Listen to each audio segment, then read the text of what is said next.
So good afternoon everyone. We are about to start the session.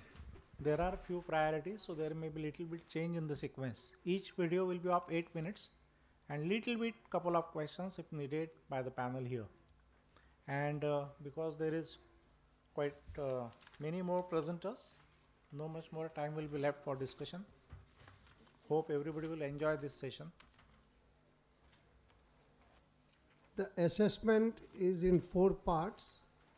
Presentation is 1 part, that is out of 25. Originality of the subject is the second part, which is again carrying 25 marks.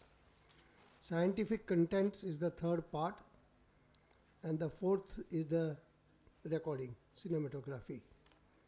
So total it will be out of 100 marks.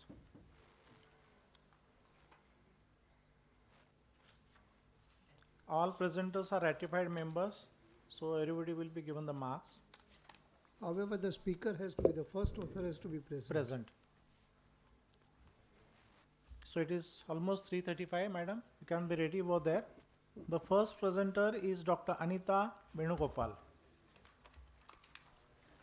And the topic is Gore-Tex, a magic sheet Go ahead. Number two, for number two. Simplifron prevention. A 28-year-old male presented to us No, it 1 has year not back come. It has with not grade come. 4 It is not there in the It's display. Gore-Tex, a magic sheet for Simplifron prevention. A 28-year-old male presented to us 1 year back It is with gone grade 4 again. It is chemical gone injury again. due to alkali Please. in the right eye. Patient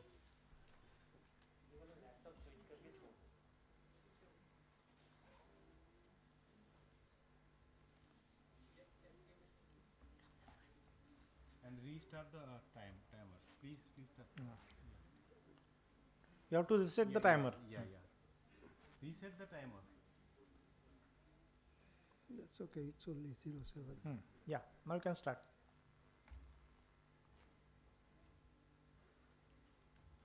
Gore-Tex, a magic sheet for Simplifron prevention. A 28-year-old male presented to us 1 year back with grade 4 chemical injury due to alkali in the right eye. Patient had undergone emergency management with saline wash and tenonplasty with amniotic membrane graft. After a few weeks, patient was lost to follow-up and presented to us few months back with total conjunctivalization of ocular surface, Simplifron, severe motility restriction, and the vision was hand movements. He was advised Simplifron release with conjunctival limbal graft, Gore-Tex and amniotic membrane graft. The surgical procedure begins with applying a traction suture in both upper and lower lids with 4-row silk sutures. Thick scar tissue over the ocular surface was carefully cut and separated from the sclera with a dissecting scissors. The scar tissue was carefully cut and separated from the conjunctiva and the sclera below, all around the cornea, up to the caruncular fold medially and lateral canthus temporally.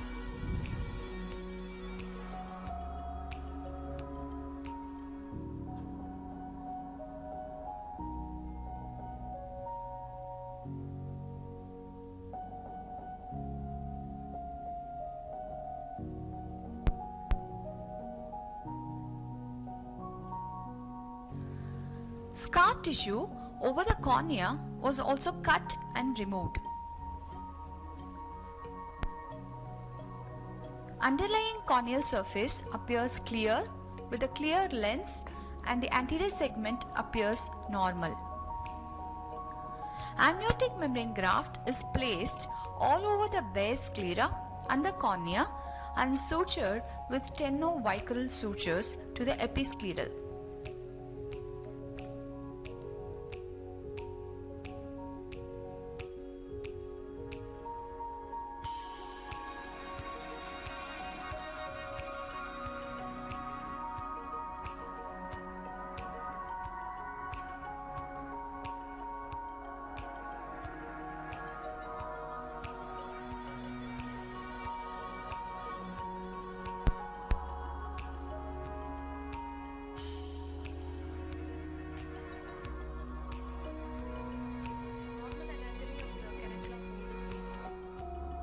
Gore-Tex, an inert biocompatible synthetic material made of expanded polytetrafluoroethylene, is being placed over the superior and the inferior bulbar surface of the conjunctiva under upper and lower eyelids respectively.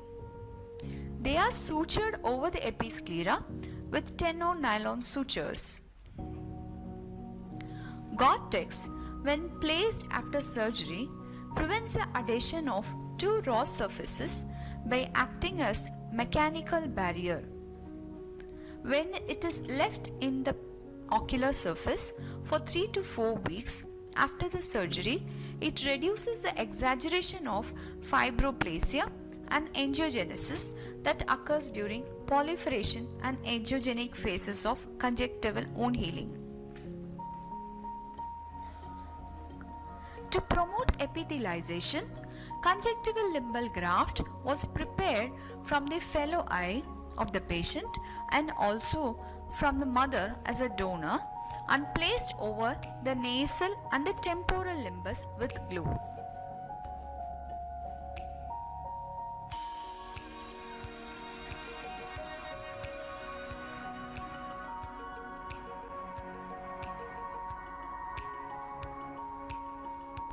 Again, amniotic membrane graft was placed over the ocular surface with glue.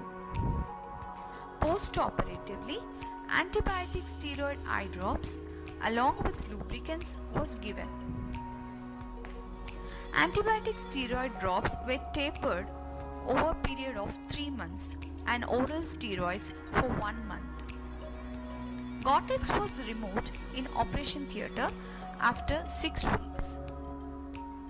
Now, patient has 6/24 vision, not improving either with glasses or pinhole, but has stable ocular surface and he is cosmetically comfortable. Gore-Tex is definitely a magic sheet to treat various ocular surface disorders such as semblifron, recurrent pterygium. Gore-Tex would be a novel option in future for treating such severe ocular surface disorders. Thank you. Good, wonderful presentation. Little more time is Gore-Tex, left, so we can a have magic sheet Please stop. for semblifron. we can have a little bit discussion. Yogesh sir. Why did you not apply it on the nasal or the temporal side or all round 360 degree? Yes, sir. Most probably, the recurrence of semblifron usually occurs in the superior and the inferior because of the upper and lower lid, which is in opposition with the bulbar surface. So most probable the recurrence will come from the superior and the inferior. That is the first reason. And another thing, all over the bulbar surface, if I place the Gore-Tex, then there may be a reduced space for placing the conjunctival autograft also. And in the nasal and the temporal conjunctiva, it needs a separation of the even the rectus muscles, so which are very near, like attached very near to the limbus. So I thought like we can only in the nasal and the temporal limbus only the autograft was placed, or allograft was placed, and then for the superior and inferior we placed the Gore-Tex. Because the most of the fibrous tissue they grow from the superior and inferior because it's more opposed. The surface, because of the upper and the lower lid opposition over to the bulbar surface. What are the chances of recurrence? So chances like we have done around 11 patients, sir, till now. Since 2014 to 2018 we have the data, and it was 9% failure we had, and recurrence was we found in 4 patients, and it was more or less conjunctival recurrence. But you should put these data. Exactly, data should have been there. And one thing more, what about review of literature of Gore-Tex?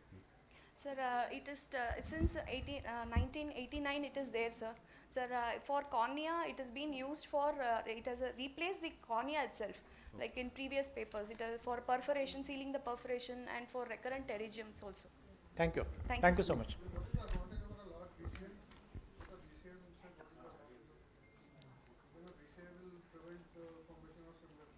Yeah, इनको mic दो please.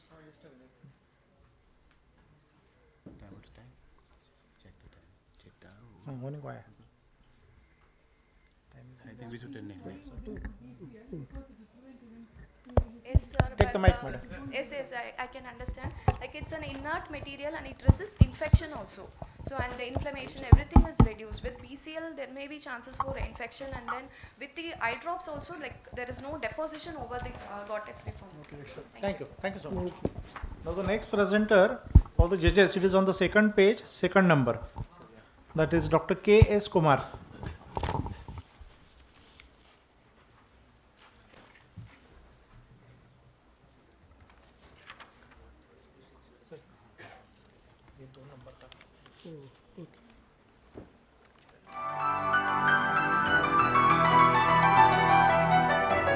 Video has not started. हाँ, अनीता का. It is this one. Second page, second. Second page, second number.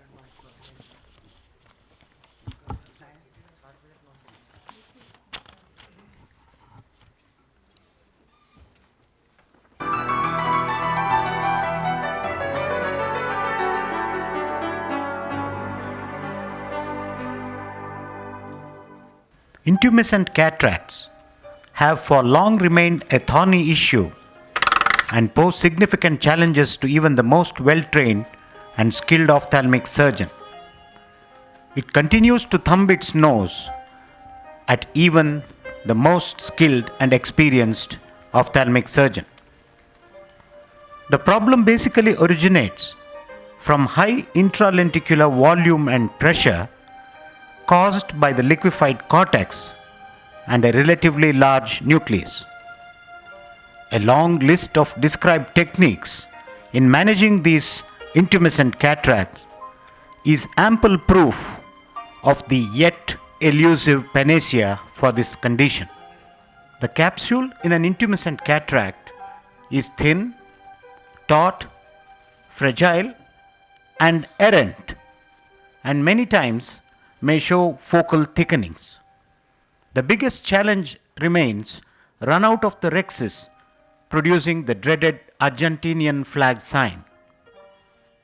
The anterior chamber pressure should consistently be higher than intralenticular pressure to prevent the slide off of the anterior capsular opening, just like what happens when a skier is skiing down a steep slope as compared to a relatively flat slope on ice. We describe herein adaptation of small gauge vitreous cutter and scissors that we believe will circumvent the bottlenecks in managing intumescent cataracts. To begin with, it is preferable to have the eye as soft as possible prior to surgery. It is also important to take care of any risk factors for intraoperative upthrust. The anterior chamber is partially filled with a retentive viscosurgical device through the 26 gauge side port entry that has been used earlier for trypan blue staining of the lens capsule. Another similar 26 gauge entry through clear cornea is made for handheld irrigation. These small openings are tight enough to prevent escape of viscoelastics and helps to maintain a pressurized anterior chamber, unlike with larger side port openings. A 27 gauge vitreous cutter is next introduced with the dominant hand into the anterior chamber with a low cut rate and high suction. A tiny opening is created at about the middle of the anterior lens capsule, and fluid cortex is then aspirated with the cutter to decrease the lens volume.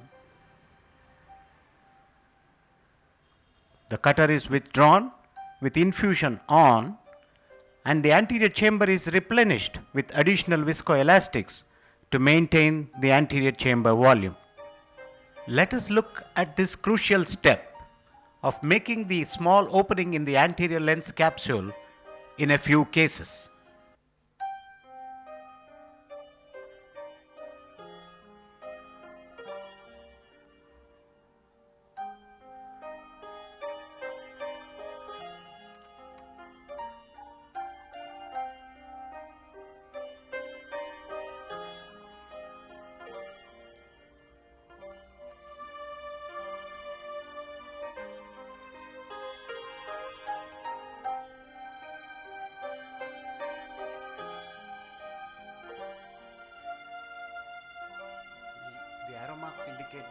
opening that has been made, and we toggle between cutting and aspirating to reduce the lens volume.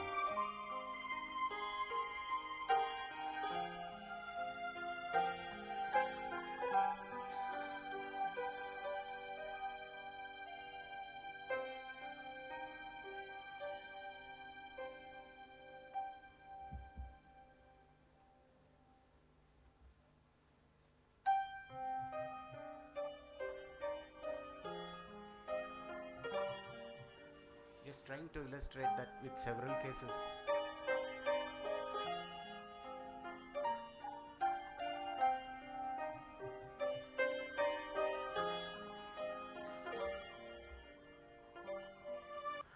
A regular large rhexis with a needle cystitome can now be easily accomplished without the need for a double rhexis. The anterior lens capsule is now relaxed, and this results mainly from the decreased intralenticular volume and can be dealt with in a controlled manner. In highly elastic or thick foci of the capsule, the vitreous scissors can complete the rhexis. We decided to use the lowest cut rate and high suction with the 27 gauge cutter, as an earlier attempt with a 20 gauge cutter and a high cut rate caused the dreaded Argentinian flag sign, possibly from transmission of turbulent forces from the rapidly oscillating cutter tip to the capsule. Hydrodissection is avoided to begin with, as there is an equatorial capsulonuclear block in many such cases. Instead, rocking or wobbling the nucleus with the bimanual irrigation aspiration cannulae breaks the equatorial block, causing voiding of the posteriorly sequestered milky cortex. The nucleus now is easily rotatable, and the rest of the phaco procedure and IOL insertion becomes a smooth affair. We have tried this method in 8 cases so far and have had encouraging results.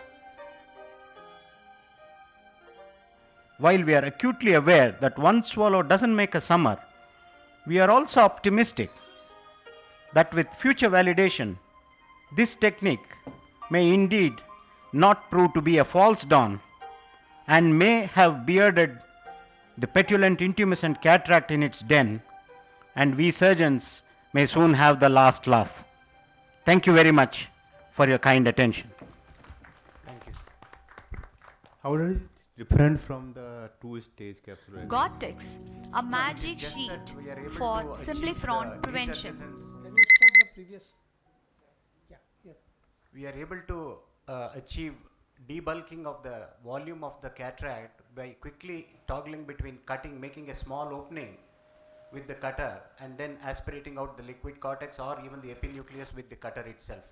Whereas with the double stage capsulorhexis, which can be done, we won't be having the reduced lens volume to begin with.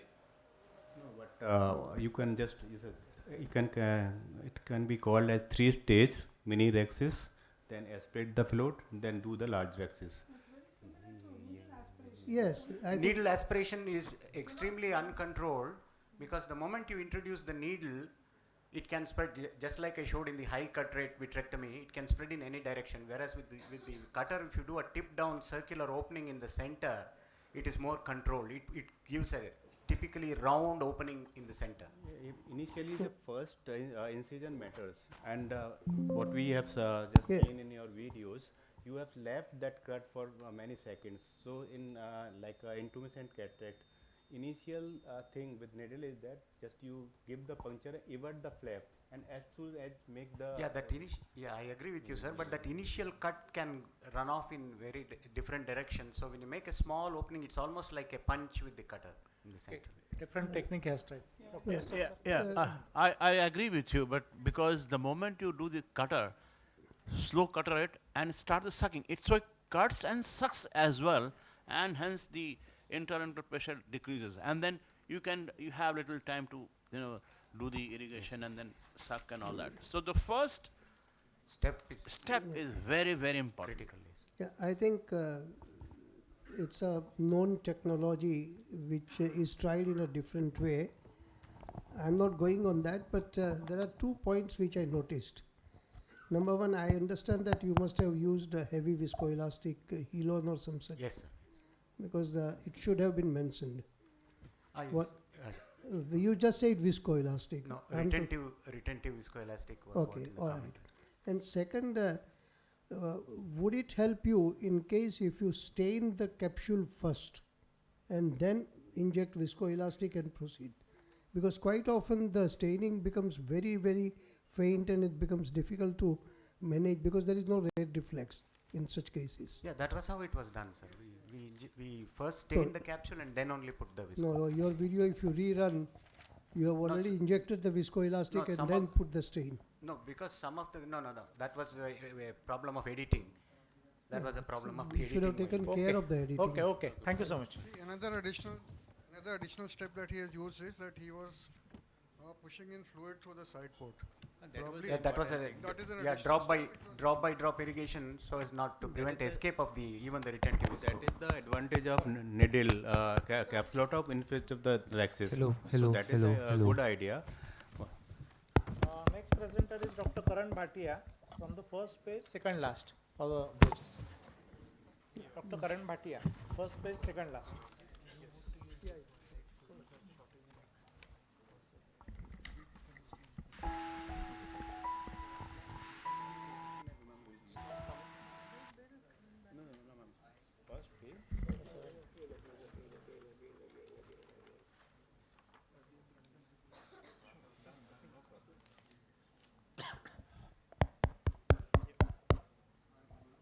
Hello.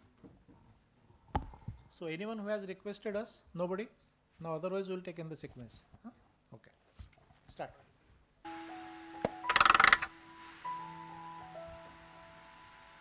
Mixing, complex dissect and SFIR.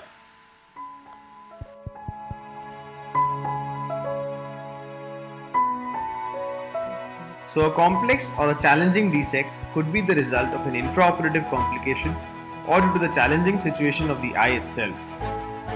Sclerafixated irons are the most popular approach for the management of aphakia. Various techniques have been described for it, however they are challenged for the anterior segment surgeons. So we described the mixed technique, which is a modified adaptation of the Yamane and the X-nick techniques, where the externalized haptic is cauterized to form a flange like the Yamane technique, and the needle is brought out of the sclerocorneal tunnel and the proline haptic of a 3-piece IOL is introduced externally like the X-nick technique. Therefore, M stands for modified adaptation, Y for the Yamane and X for the X-nick technique. So we recently published this in the Indian Journal of Ophthalmology. Seeing the very promising results of about 65 eyes, we thought, can we combine them? So the case details are a 23-year-old gentleman, one-eyed, status post-trabeculectomy, the vision being PL present and PR accurate, and he was dependent on others for the simplest of daily tasks. If you look at the picture, there is a thick fibrotic Descemet's membrane or retrocorneal membrane and 360 degrees of central and peripheral anterior synechiae. The question arose, what to do over here? Should you do a full thickness keratoplasty or would an endothelial keratoplasty do justice? So this was the case. So the step 1 is the decision making. For this, the epithelium is removed for a better visualization of the eye structures.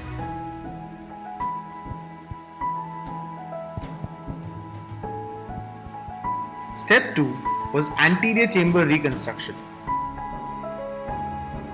Here, using a reverse Sensky hook, the retrocorneal membrane or the Descemet's membrane complex was separated from the undersurface of the corneal stroma. Anterior synechial was done using iris repositor.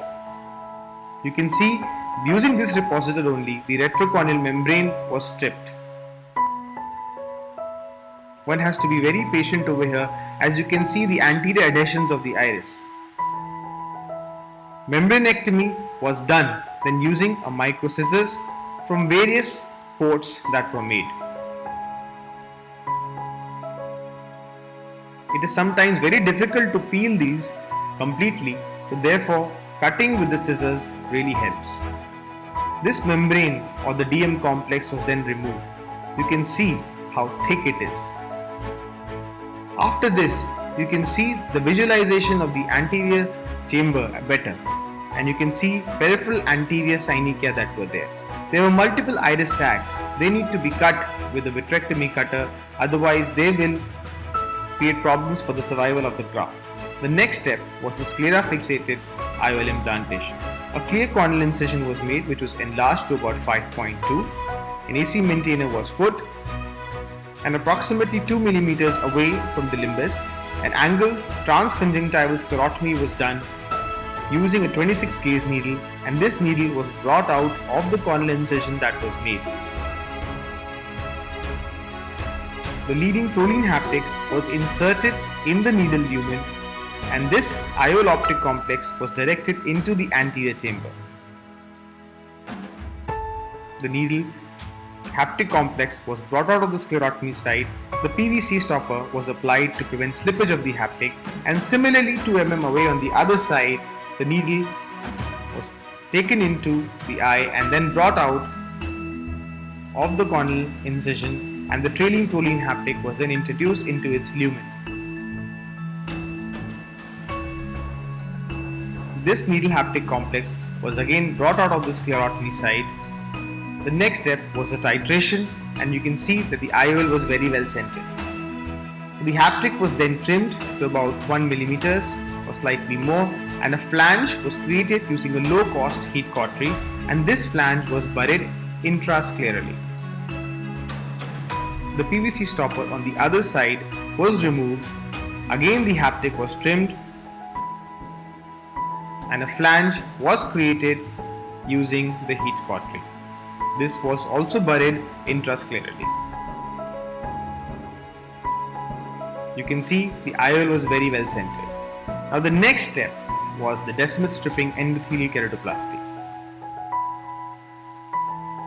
You can see over here that the 7.5 mm punch was made, but the interface was attached which was cut with the scissors. The graft was very thin and it folded. This graft was unfolded, and using the needle insertion technique, ultra thin dissect graft was put inside the eye. The graft was unfolded using tapping movements in a shallow anterior chamber, and the air was injected behind the endolenticule to oppose it to the undersurface of the corneal stroma. The various ports were sutured. So post-operatively, this patient did extremely well, and on day 21, you can see the cornea started becoming clearer, the IOL was very stable, the graft size was about 55 microns, and the patient had an uncorrected visual acuity of 6 by 36. On day 67, this patient improved his vision to about 636, which is improving with glasses to about 618 plus 2. You can also see the flanges on this side of the screen that they were nicely intrasclerally buried, and the IOL was very well stable and the graft was becoming clearer. The best part about this was this patient became independent and was running inside the OPD. It really made a difference to change his life for the better.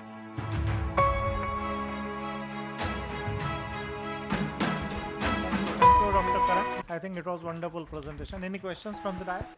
Hello. How many cases do you have of such type? Such cases I've done about 6-7 cases. Okay. There's one case also I've done using a microcornea donor cornea as well. Okay, wonderful. Four cases, four things in this, Yes, like sir. from DMAC, DSEC, SFIOL, and one thing is reconstruction. So well done. Thank you, And next time try to put data with video, so that will be more strong evidence of Sure, sir. scientific work. Yeah. What was the How was pupil it? size at the end of the surgery? There wasn't much of the pupil because all the thing got damaged with it was opposed to the retrocorneal Correct. membrane. wa- So the pupil was like large, So very with very large. such almost an aniridia, Almost. the patient will more definitely chair. have a lot of glare One chair. phenomenon and Yes. other problems. How was it different from Yamani? Because the only difference I noticed was that you're bringing it externally and Yes. threading it, so just like what they That's do the in Exon. difference. So this technique XNIT was XNIT, published by yeah. Dr. Prabhu. Yeah. So it's just a combination of two techniques to make life much more easier, and I've been able to do SFILs after combining these two in about 15-20 minutes using an ACM. Okay. Have you noticed tilting of the lens? So the thing is, you have to what I've used is Orolab 3-piece lenses only so far, and the lenses have to be trimmed. The haptics have to be trimmed. So this is basically gives a tight thing, and it prevents pseudophacodonoses as well. So tilting is not there if your marks are correct, if your positions are correct. There are cases in the initial stages where we had extrusion of the haptic, and that's when we shifted to trimming of the haptic. So make it more tight. Thank you. Thank you so much, Dr. Karan. Thank you, sir. Thank Now the next presenter is Dr. Rajendra Prasad. Dr. Sabar Basak sir has just come. So your name is first, but then take little breath. Yeah, you just take a breath and then we will take you after this. So it is third in the list, first page.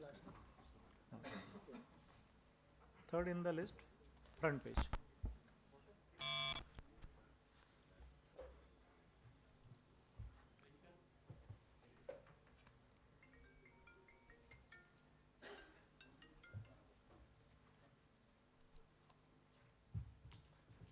So presenters, just please come forward so that we'll be able to recollect and we will be able to know that who is the presenter.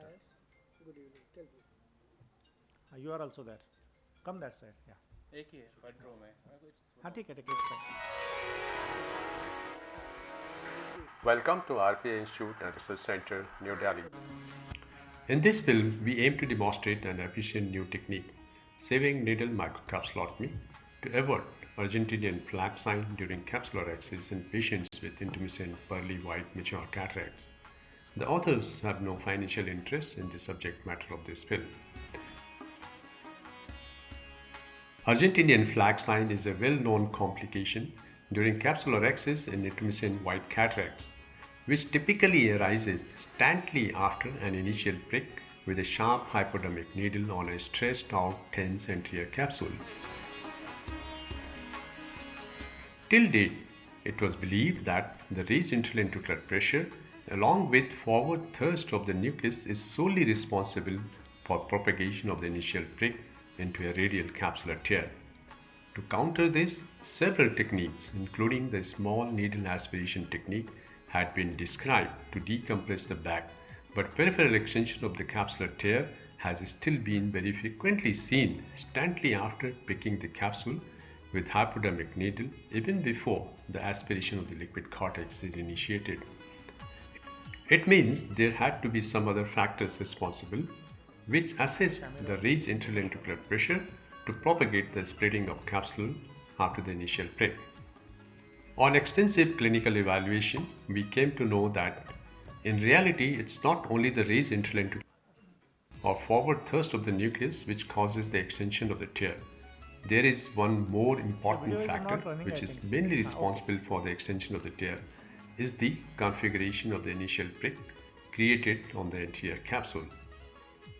Sharp tip hypodermic needle or rhexis forceps while puncturing the anterior capsule always create a linear cut configuration with discontinuous open edges along the plane of the needle.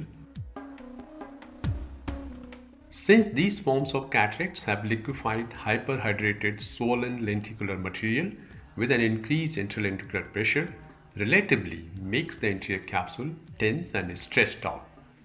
Tense and stretched out anterior capsule with an optimum interlenticular pressure triggers off a disruptive force along the open edges of the linear cut and help the cut to open up and propagate towards periphery along its margins and split into a complete capsular tear.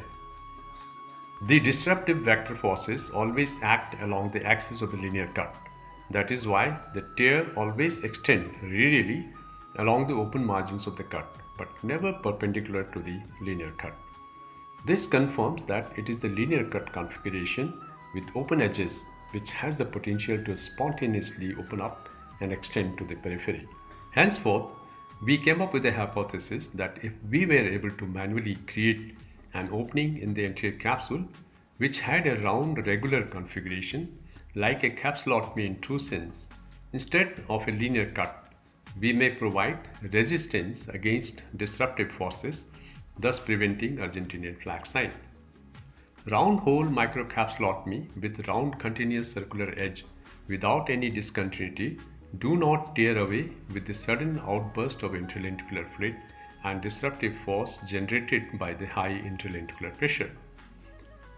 Simultaneous evacuation of liquefied cortical material through the hole decompresses the capsular bag and allows for interlenticular pressure to equilibrate prior to the creation of the capsular axis. To prick the capsule, we developed and designed a novel instrument saving needle microcapsulotome with round pointed tip like a saving needle system. The tip is approximately 0.75 mm in length, 0.60 mm in diameter, and which is angled at 90 degrees to the distal shaft. Saving needle microcapsulotome, when puncture the anterior capsule, create a round hole opening with smooth margins, unlike the linear cut produced by the sharp needle.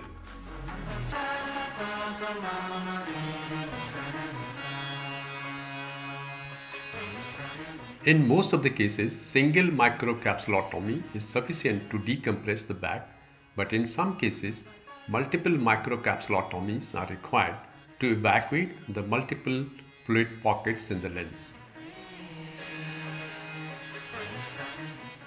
To achieve successful microcapsulotomy, after routine incisions, the anterior capsule is stained with 0.06% trypan glue dye to enhance the visibility. Ophthalmic viscosurgical device is injected to maintain the deep anterior chamber with appropriate pressure. Using the main or side port corneal incision, the saving needle microcapsulotome is inserted into the anterior chamber.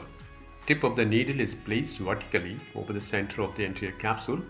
Under direct visualization, tip is then moved downwards to penetrate through the taut anterior capsule. Round pointed tip of the saving needle microcapsulotome creates a round opening with smooth margins at the center of the anterior capsule. Pressurized interlenticular fluid gushes out as a volcanic eruption through the hole, which decreases the interlenticular pressure and help in decompression of the capsular bag. Complete evacuation of interlenticular fluid, including the posterior compartment fluid, is achieved by tapping and pressing the anterior capsule posteriorly with the help of an air cannula. Once the capsular bag decompression is complete, anterior chamber is reformed with the help of cohesive visco to pressurize and flatten the anterior capsule. An intended 5 to 5.5 mm of capsular axis is initiated after tearing the central hole using a Rexis forceps and easily completed without the risk of peripheral extension of the capsular tear.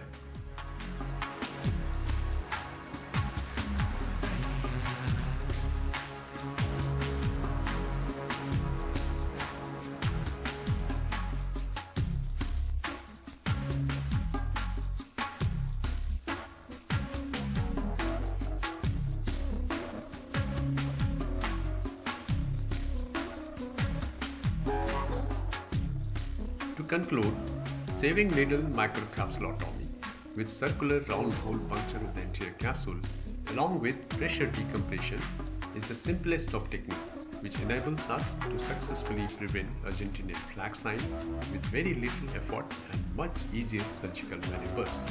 Saving needle microcapsulotome, a simple yet highly effective novel tool, is an ideal device to open up the tense anterior capsule to adequately decompress the bag prior to the initiation of capsular axis. Thank you for being with Saving Needle Microcapsulotomy, new technique to prevent Argentinian flag sign and intermittent mature white cataract. Thank you, Dr. Rajendra Prasad, for the wonderful video. I think timer was not on for this presentation. Next time, please do remember.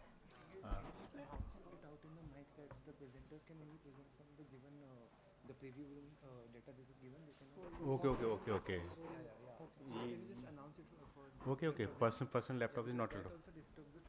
Okay. So, but when the timer was not there, this timer could have been started. And one thing more, sir, do you have any data of this? This video presentation is basically to show a technique. Yeah. So data would come later. Okay. This is just to present the technique. One thing more, sir. By principally, you are saying why round needle puncturings prevent the Argentine. It's like intumescent cataract are like a balloon. Dada रुको एक minute. Intumescent cataracts are like a balloon. So suppose with your needle we puncture the balloon, would it be will be able to put a hole without bursting the balloon? See, balloon is different than the capsule. Capsule is elastic and it doesn't have that kind of pressure as the balloon has. See, in balloon, anything you put on the balloon will burst because there is a air pressure inside. But in the capsule, you do not have that kind of pressure. It's the compartmental pressure. Yeah. The compartmental pressure means like you have a posterior and anterior compartment. It's not the whole capsule, which is like balloon. There is a compartment. So you are just pricking the compartment, the anterior compartment. So it will not burst. But in my practice, I've done now more than 100, 200 cases. But I never found the bursting of the capsule with the needle.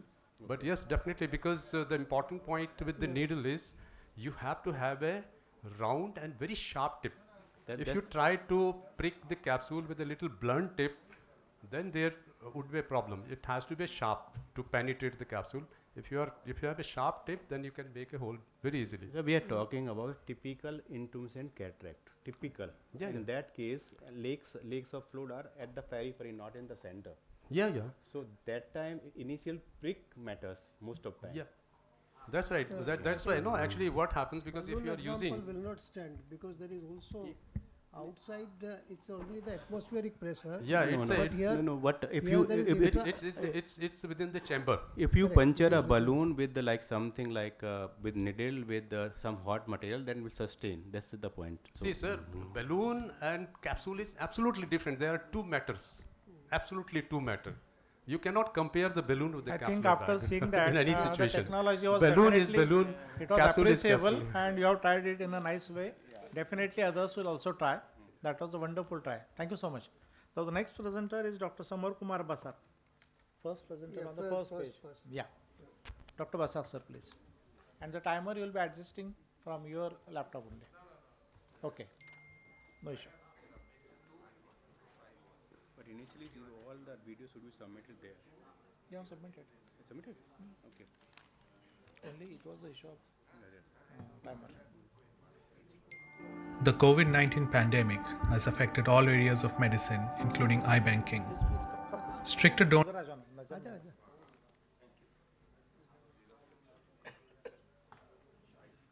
Next presenter will be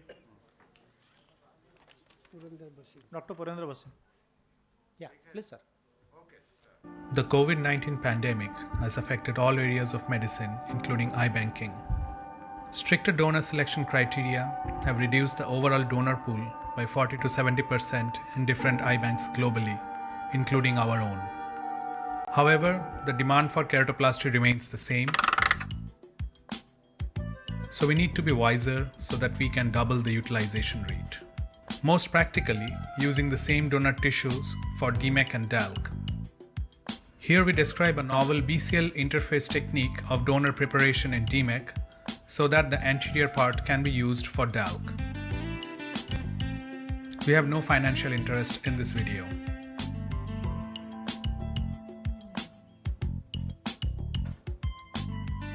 Conventionally, most surgeons use a stamped DMEC graft for ease of orientation during unscrolling. To make that, we need an S or an F stamp on the DM side during donor preparation, which is done through a 3 mm stromal window.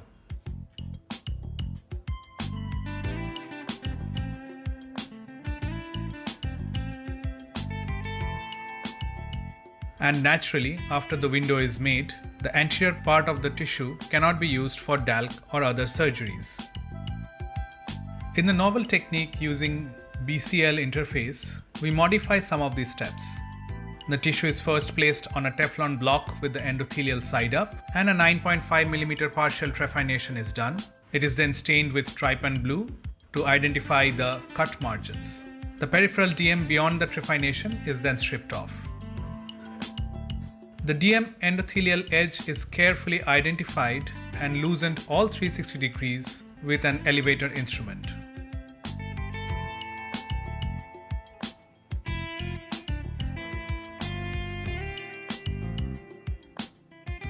Then, using McPherson forceps, the DM graft is gently peeled from the stroma almost entirely, leaving behind a 1 to 1.5 mm hinge.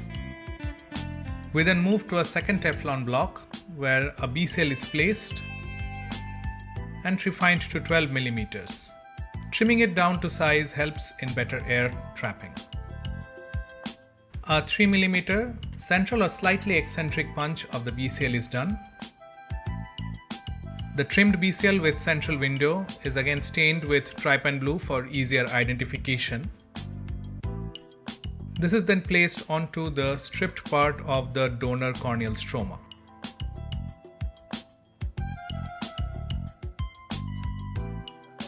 Very carefully, the stripped DM endothelium is floated back on the BCL surface and the water soaked to prevent it from slipping. The hinged part of the donor graft is then separated, and the entire DM endothelium graft is gently centered on the BCL.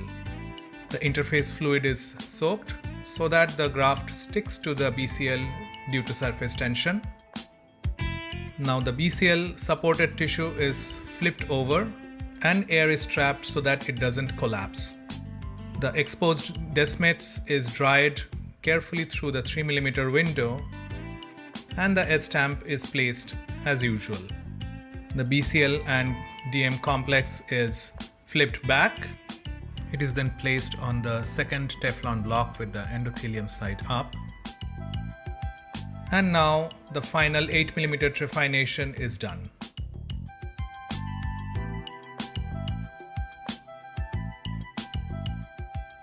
The DMEG graft is carefully transferred to the cup of the donor tissue and stained with trypan blue and subsequently washed with BSS. The stamped graft is now ready. It is then transferred to a petri dish containing BSS, ready to be loaded into the injector system. The remaining anterior part of the donor tissue is then kept back in the preservative media, which is now ready for donor preparation in DALC surgery of 8 to 8.5 mm graft. Since the faint 9.5 mm from the initial partial trephination is already there, harvesting up to 9.5 mm DALC graft is possible, and there is no need to do descemex endothelial removal in this case. During the past pandemic-stricken year, we have used this BCL interface technique in about 40 donor tissues, 17 of which were used for DALC. The other cases, the tissue was used for tectonic, large therapeutic grafts as a globe-saving procedure. The key steps for this BCL interface technique in DMEC graft preparation are: complete 360-degree loosening of the DM with a fine elevator-like instrument,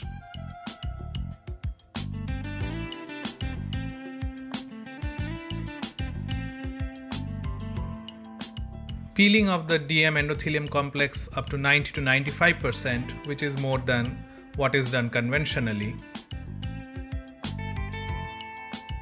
sizing of the BCL to 12 mm for better air trapping,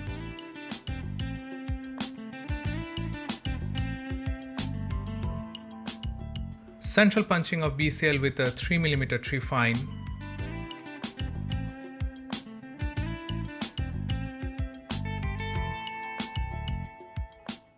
Placement of this windowed BCL between the stroma and then careful flotation of the DM endothelium over it. Good centration of the DM endothelium over the BCL.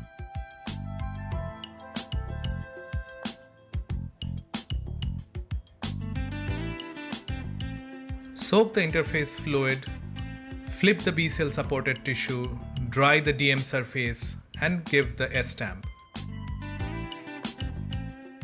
Final 8 mm trephination.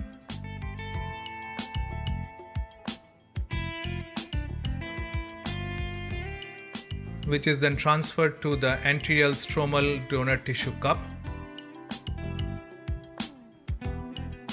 And then finally staining with trypan blue and transferring it to a petri dish.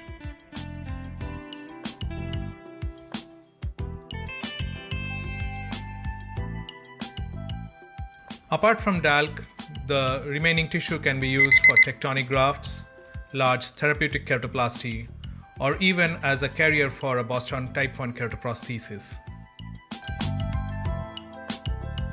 Thank you for watching. Wonderful, wonderful. Thank you, sir. What should we say?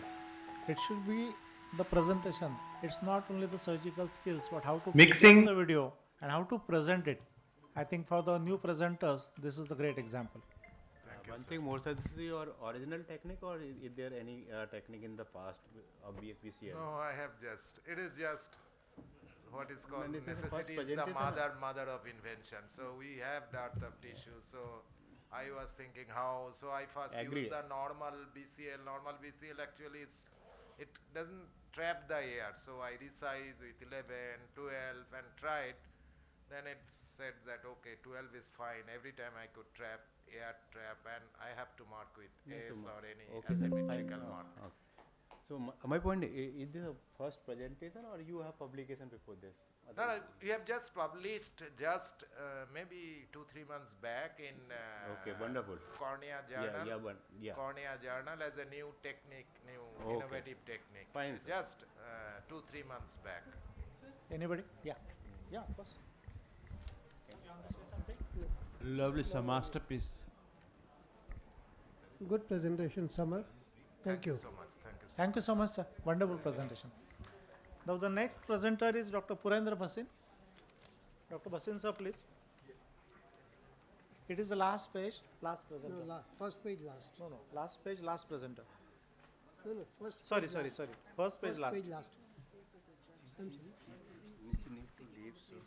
Ah, okay.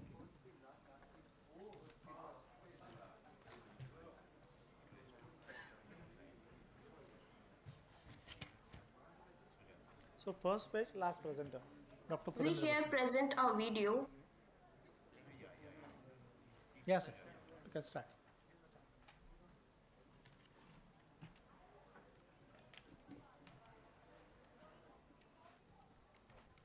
Matters is timing and approach in ocular trauma. This is a New Year Eve trauma story. Not We start. have no financial interest. Timer. Yeah, it is there. Yeah, it's there. On the day of New Year Eve, due to excitement and hurry, while returning from office on his motorbike, this patient met with a road traffic accident. 26-year-old male presented with open globe injury. He had a full thickness triradiate corneal tear with uveal tissue prolapse. Projection of rays was accurate and there was no reverse relative apparent pupillary defect. The CT scan of brain and orbit was noted to be normal. The patient was taken for an emergency corneal tear repair with automated anterior vitrectomy.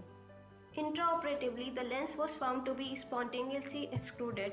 On the 7th postoperative day, the patient has BCVA of 6/24 with well-opposed corneal wound and near total loss of iris tissue. The intraocular pressure and fundus were noted to be normal. Over the course of 10 months, the cornea and retinal status remained stable. However, the patient developed refractory glaucoma. Because of two main concerns, refractory glaucoma and a visual rehabilitation due to loss of crystalline lens and the iris tissue, The patient was planned for combined Ahmed glaucoma valve and an aniridia intraocular lens. This shows conjunctival dissection for Ahmed valve. The valve was planned to be placed 8 mm behind the limbus. This shows the priming of Ahmed valve. The valve was placed in superior temporal quadrant.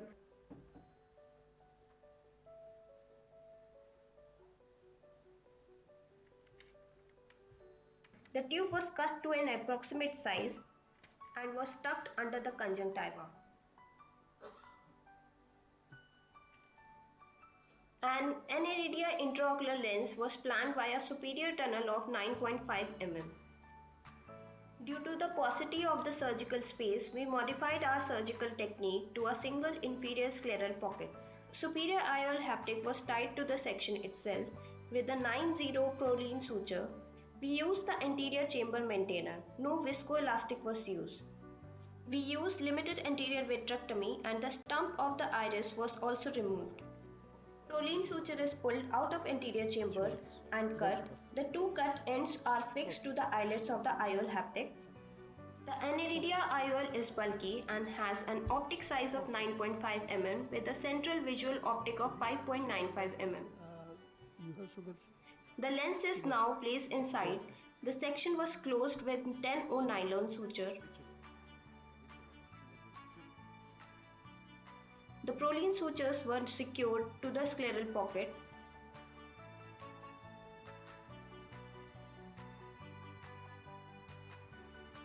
The Ahmed glaucoma valve tube was released.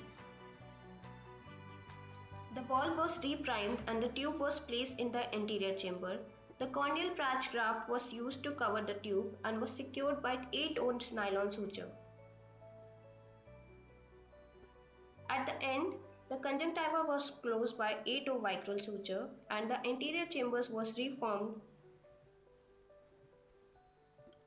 Early post-operatively, he maintained a visual acuity of 6/24 with 14 mm Hg intraocular pressure. At 1 year follow-up, there was well-functioning valve with a deep anterior chamber, centered aniridia intraocular lens, intraocular pressure of 14 mm Hg, and he maintained a vision of 6/24. 2 years later, he developed corneal decompensation. Vision dropped to 6/60. So we planned optical penetrating keratoplasty with trimming of AGV tube. 8 mm of recipient cornea is trephined using Baron vacuum trephine.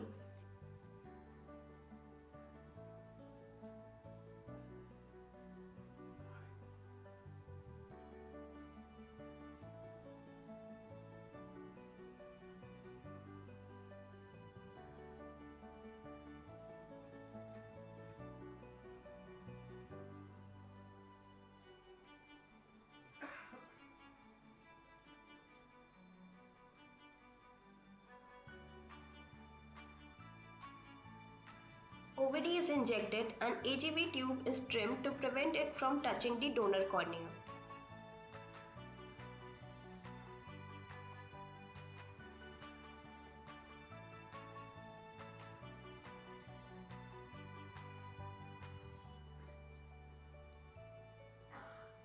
.5 mm donor cornea is secured using 10-0 nylon interrupted suture.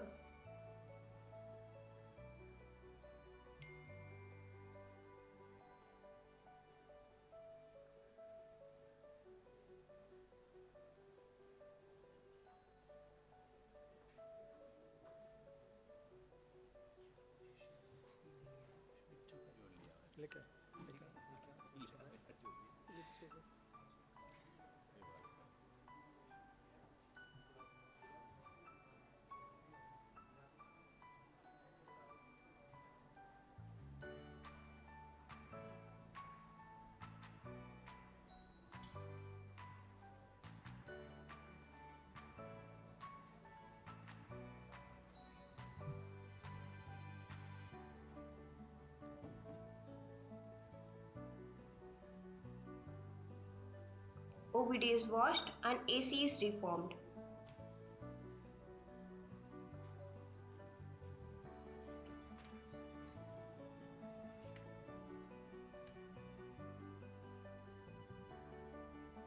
BCL is applied.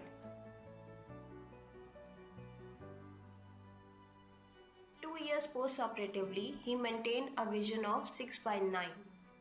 To conclude, always have a plan before treating a patient with complex ocular trauma.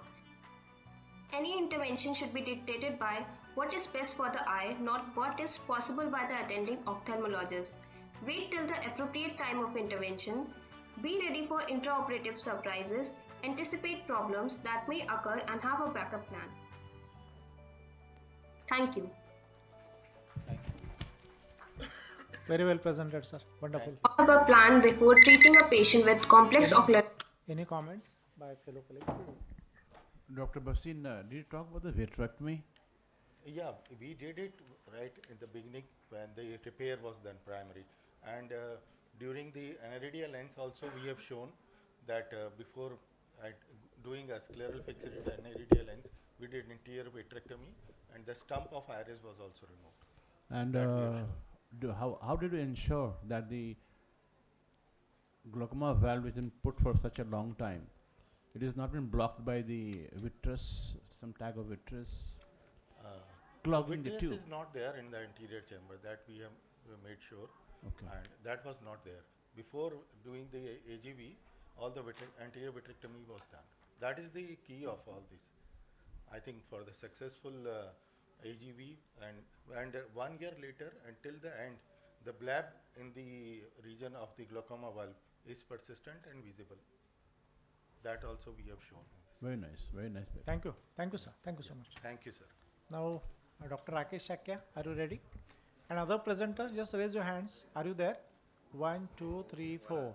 Okay, okay. Thank you, sir. Third floor, sir. For food, third floor. Dr. Rakesh. For adjusting and adapting. I'm really thankful for Very nice, very nice. Thank you, sir. We all know glaucoma and cataract both are the disease of old age.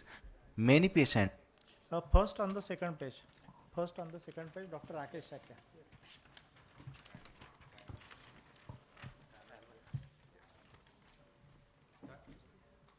Yeah, you can start now. We all know glaucoma and cataract both are the disease of old age. Many patients usually present to us with visually significant cataract and advanced glaucomatous optic neuropathy. The surgeon not only aim to provide adequate IOP control but also provide good visual recovery as per the patient expectation. In the presence of both advanced glaucoma and cataract, there is an option performing cataract surgery combined with penetrating or non-penetrating glaucoma surgery. Trabeculectomy, which has been the gold standard glaucoma surgery till now, but penetrating nature of the trabeculectomy make it prone to several complications, many of which are sight-threatening. In the literature, various attempts have been made to preserve the scleral space under the superficial scleral flap, like collagen implant, reticulated hyaluronic acid implant, and viscoelastic implant. So I start in the Phoenix base flap about 6 to 7 mm. Bleeders are then cauterized with bipolar plate filled cautery. Marking is done with the caliper 5x4 or 4 partial thickness scleral incision with 50 number blade.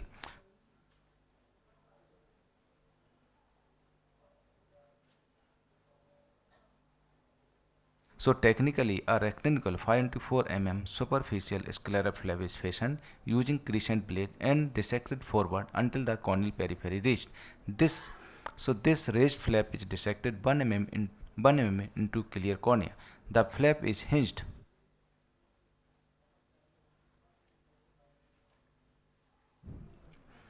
A smaller, deeper second scleral flap is outlined and dissects forward until the Schlemm's canal reached.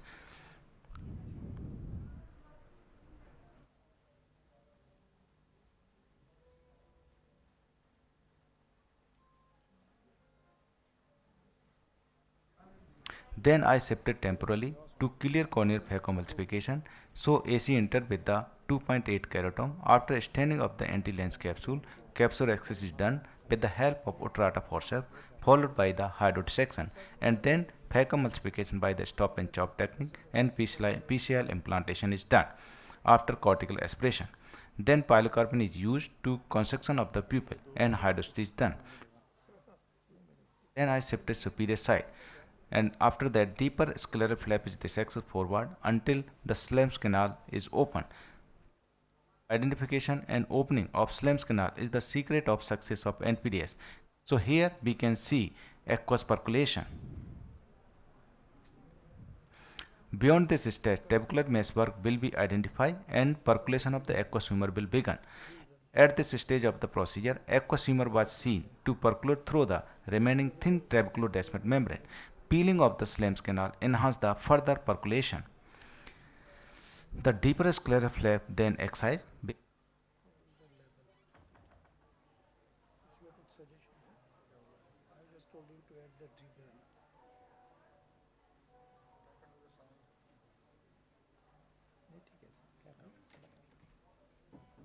The percolating aqueous will accumulate under the superior scleral flap forming lac.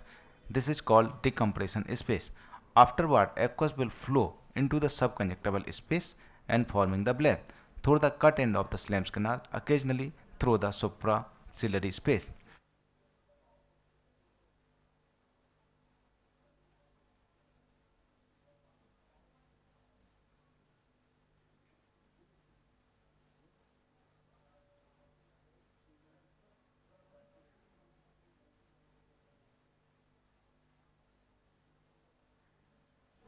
After that 10-0 nylon suture, metro suture that extended 2 mm beyond the superficial scleral flap was secured under the flap. Suture is non-absorbable and widely available.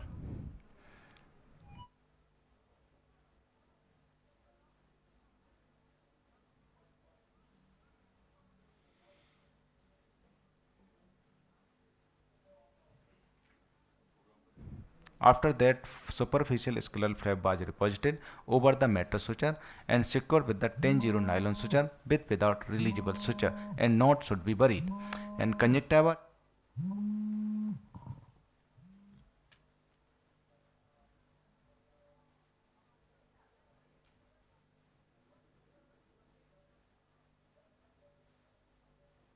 carefully closed with a interrupted 10-0 suture.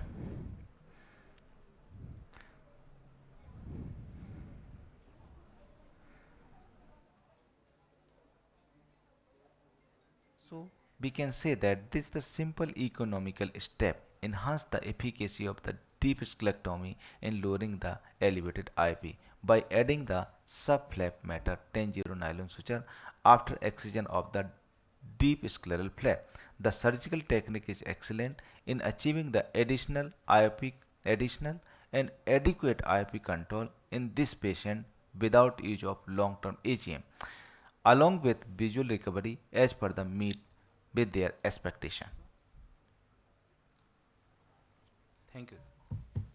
Wonderful presentation, Dr. Rakesh. Dr. Aluwalia, sir, any question? No, I think nicely presented, nice technique, something new, and probably should be effective. No, it's non-perforating glaucoma. What is the disadvantage of doing the extra like iridotomy? Actually, the iridotomy actually can cause the sudden decompression of the globe. So, why this region it can cause the retinal related complication. So, why this region we do the this mattress fashion suture. So, this suture is elevate the superficial flap. So, why this region when the aqueous is accumulated behind the scleral flap and it percolate this the elevated part of the suture. So, this go to the subconjunctiva then drain into the episcleral septum. How many cases have you done? Actually, I have done about the 33 cases. Approximately how much fall in IOP do you get with this? It is the additional IOP control about the 40%, and I have the data, but actually the analytic, I don't do the statically analysis. So why this region not present the data? But this technique I have done with my mentor, Dr. Ahmed from Egypt. So they also present only 20 cases data in the pilot study. But we are doing the slightly much bigger study that it will come after some time. So basically, one is you have to tell us the pressure comes down by how much. Number two, this there is has to about be 40%. number two, there has to be a comparison between normal NPDS and NPDS with Yes, sutures. yes. So what are the sutures adding on? are they adding on to the life of the procedure, or are they adding on also to the amount of pressure which comes from? Basically, one part is scientific part in this. Yeah. If like presenters are presented with the data, Yeah. scientific data, then your video, like one is the technique, one is the videography, one is the scientific part. For next time, if you are going with any video, if you are with your data, then that is more substantive thing. Yeah, we have done the, but only the percentage why we can see No, after one. data is scientific. Yeah, yeah, I know, sir. I saw. Thank you. Thank you so much. Sir. Thank you so Now much. the next presenter is Dr. Henal Javeri. The next one to be present is Dr. Divya Trivedi. Divya Trivedi is here. Yeah. Yeah. So you are the presenting author, right? Hello. No, Henal. Henal Javeri. Are you the presenting author? Yes, I'm the presenting. Okay. So fourth on the first page.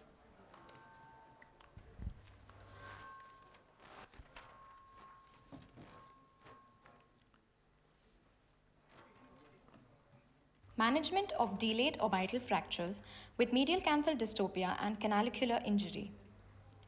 We present a case of a 32-year-old male with gross enophthalmos, medial and inferior wall fracture involving the canthi. Transconjunctival approach was taken to expose the fracture site.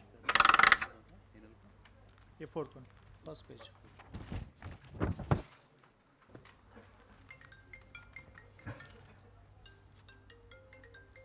Navigation guided technology for precise location of the fracture site was utilized.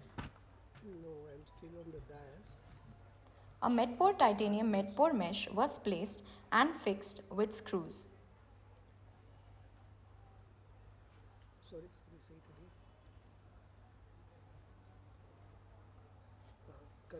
Correct. The lacerated end of the medial canthal tendon was sutured directly to the periosteum.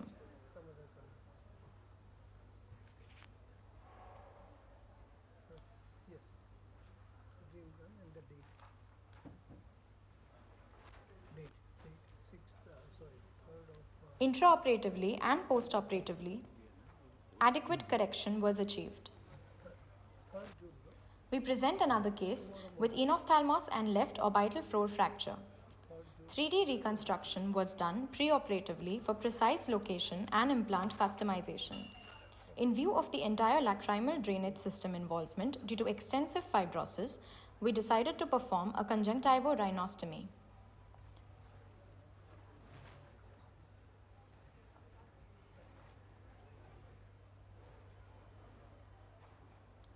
The lacrimal sac was dissected out.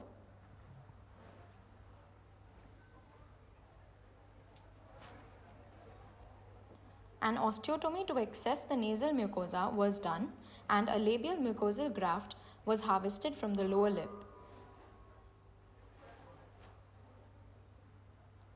Medial conjunctival opening was made. The mucous membrane conduit was prepared using a flexible silicone tube as a scaffolding, placing the epithelium lining towards the inner side. The conduit was sutured to the conjunctiva at one end and to the nasal mucosa at the other end.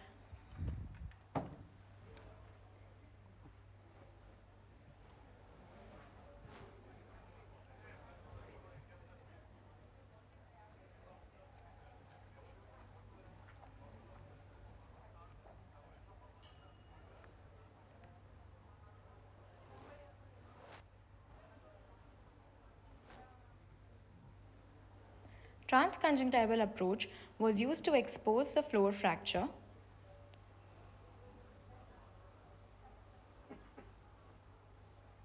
Confirming inferior rectus muscle entrapment,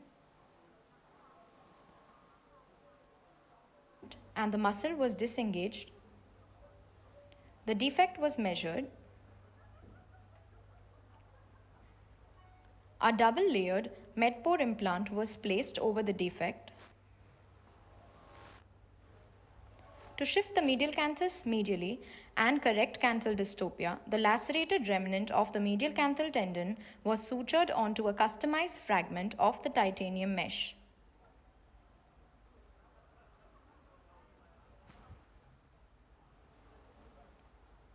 The titanium mesh was anchored with screws over the anterior lacrimal crest. Post-operatively, good correction was achieved, and at the end of 1 month, the dystopia was well corrected. Orbital trauma can have a varied presentation, and improvisation and a tailored approach helps us to rise to the challenge. Management of delayed orbital fractures with medial canthal dystopia.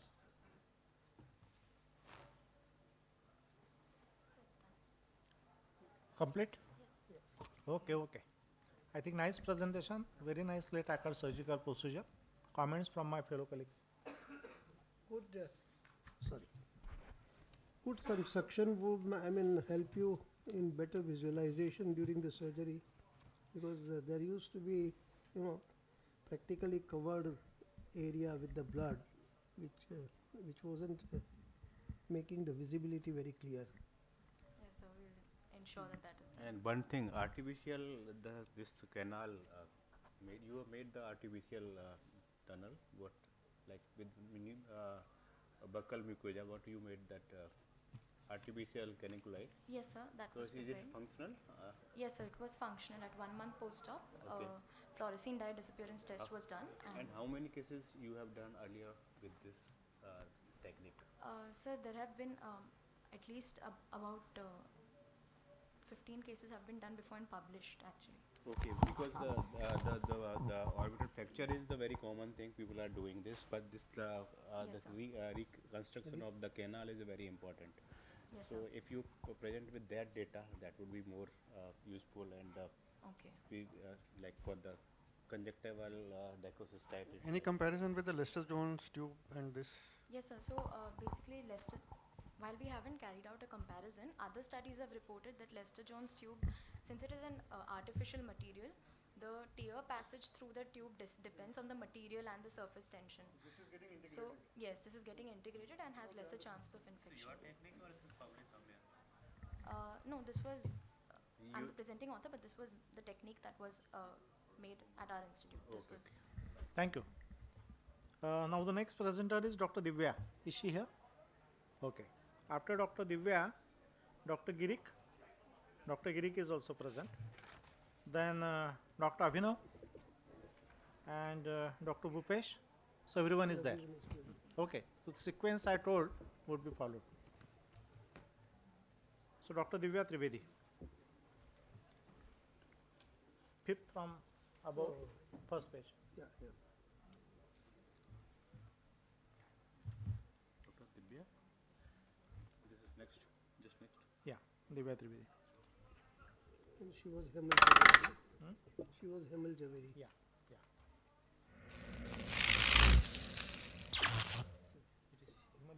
Done.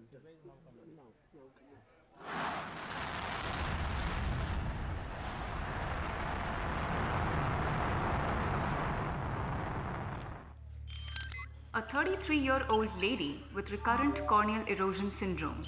She had been using lubricating eye drops and bandage contact lenses. However, her symptoms did not improve. She was offered other options, but these came with their own problems.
A novel technique called TREC was used to reduce tissue ablation while treating keratoconus.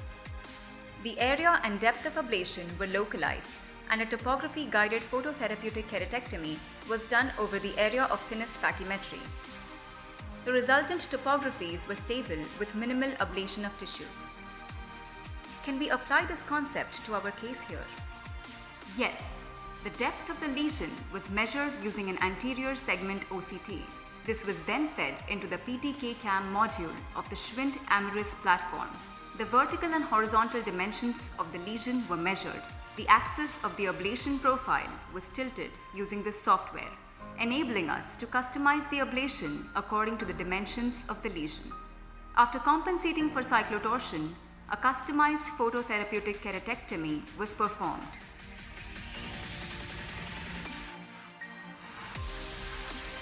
The results confirmed our theory. The outcome was satisfactory. The lesion healed with no change in refraction.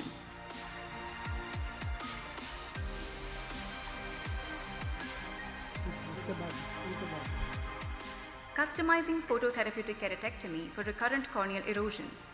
A novel technique. We applied this to several cases in our practice and saw promising results. We ablated lesser tissue, saw no refractive surprises, and had no hyperopic shift among the operated eyes. In conclusion, customized PTK is an effective tissue-sparing technique for the treatment of RCE syndrome that can be safely performed in eyes refractory to the conventional methods of therapy.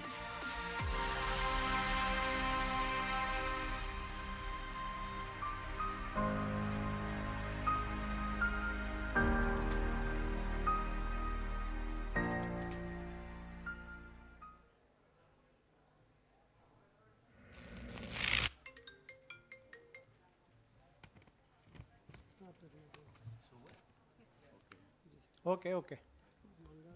So technology wise, it was very good video about the matter. My colleagues will ask you something. Dr. Kashyap sir, anything? Dr. Ahluwalia? For like this is like localized, you didn't customize. So earlier, like this, what is the new in this? In your technique? Earlier they would do only when we would do PTK for RC, it would be a large zone PTK. Okay. So usually 6 to 7 mm zone. Okay. But in this case, we are localizing it to that particular area, only the affected area. Okay. So therefore, the tissue ablation will be lesser. That is one.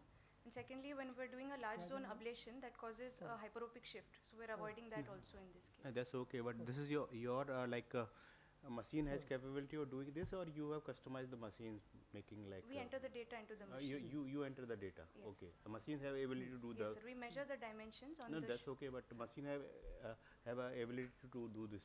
Yes, sir. Okay. Thank you so much. Just one question, sir. Yes, sir. Do you try this method on every recurrent erosions cases, or there's some indication for this? Special indication? We have done this particular technique in non-corneal dystrophic RCE cases. So that's just the patients that we've looked at for this study. Yeah, because the other modality also treat this. So if you straight away, okay, fine. You do more of these cases, you earn more probably. But data is missing in this. Like. Okay. Thank you. Next gentleman. Your name, sir? Name, please. So Bhupesh is last on the second page. Bhupesh is last on the second page because he has to go. Last. Yeah. But two more connect to go after this, no? Yeah. Up to Bhupesh, Gairik has to be ready. Challenging case, Siddhar Yosi. Yeah, correct.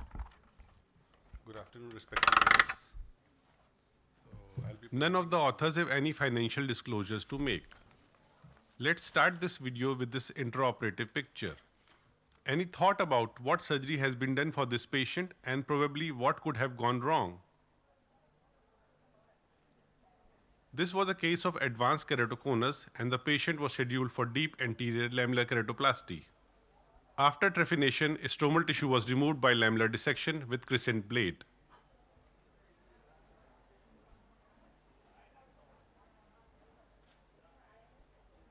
After the construction of side port, air was injected into the anterior chamber. A a 26 gauge needle was used to create a big bubble, but miraculously I was able to achieve only a 6 mm diameter bubble and my air syringe became empty. It was the first time I was facing this kind of problem. I attempted to inject more air in the same area but didn't succeed. I decided to go ahead with stromal tissue removal with careful dissection. I managed to get the bare Descemet's membrane. After completing the first part of surgery, it's time to move to the simpler part of donor graft placement and suturing. I was so excited to have finished the previous step successfully that I decided to try something new.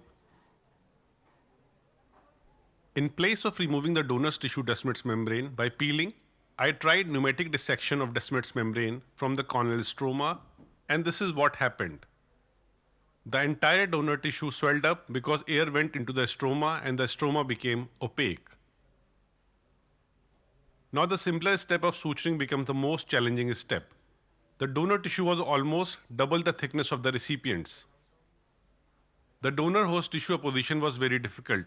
I decided to put tight sutures to avoid any loose sutures in the post-operative period, as this swelling was supposed to go in the post-operative period. Finally, this case got over and the patient did well. The take-home message for me from this case was that no step in the surgery is simple until you do it perfectly. And trying new things is important, but sometimes you can land up in trouble. But keep on attempting. Open sky cataract surgery can be challenging, and we do have small pupils and hard cataracts. This was a case of corneal scar with cataract. A triple procedure was planned for this patient. After removing the recipient's vascularized corneal button, a non-dilating pupil with hard cataract was noted. Even after mechanical stretching, the pupil was not dilating. I thought of using my most trusted device for small pupil cataract surgery, that is Malugan ring, in this situation. As this was my first case to use this device in an open sky, but it was very simple and I could manage to place it comfortably. After that, capsular excision was done and a very big bulky nucleus was prolapsed and IOL was placed in the bag under direct visualization. This case taught me that the devices and instruments are although designed for a particular surgical step or a procedure, but they can be used for other surgical scenarios.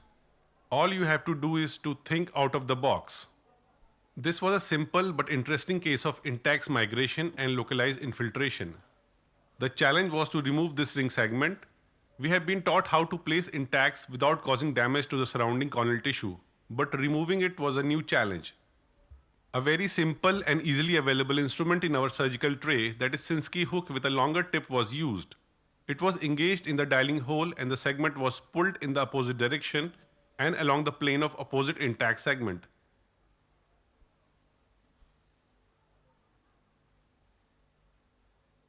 This case taught me that learning how to do something is important, but learning how to undo it is essential. In this case of penetrating keratoplasty, after the removal of recipient's corneal button, I was getting ready to suture the donor cornea. At that point in time, it was noted that something was not right in the intraoperative field. Then I found that donor corneal button was 0.5 mm smaller than the recipient's, which was totally opposite to the principle of penetrating keratoplasty. The donor and recipient's trephine got interchanged. I was clueless about how to proceed further as the backup tissue was not available, and managing with this tissue was the only way forward. I took longer and slightly tighter sutures and achieved proper apposition without a leak.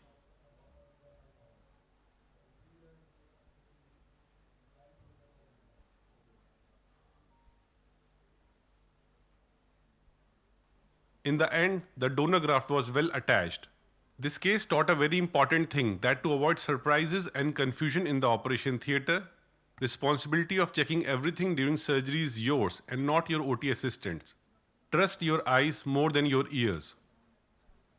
This was the case of repeat keratoplasty. After the trephination, corneal button was removed.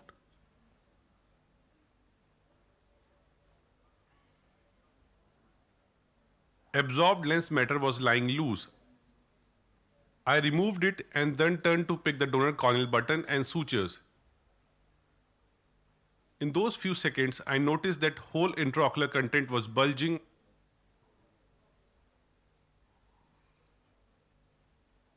and before that, I could have understood anything. It started bleeding profusely. To stop bleeding, I decided to place the patient's own corneal button back on the eye and pressed it gently. Once the bleeding slowed, I placed the donor button and tried to suture the graft.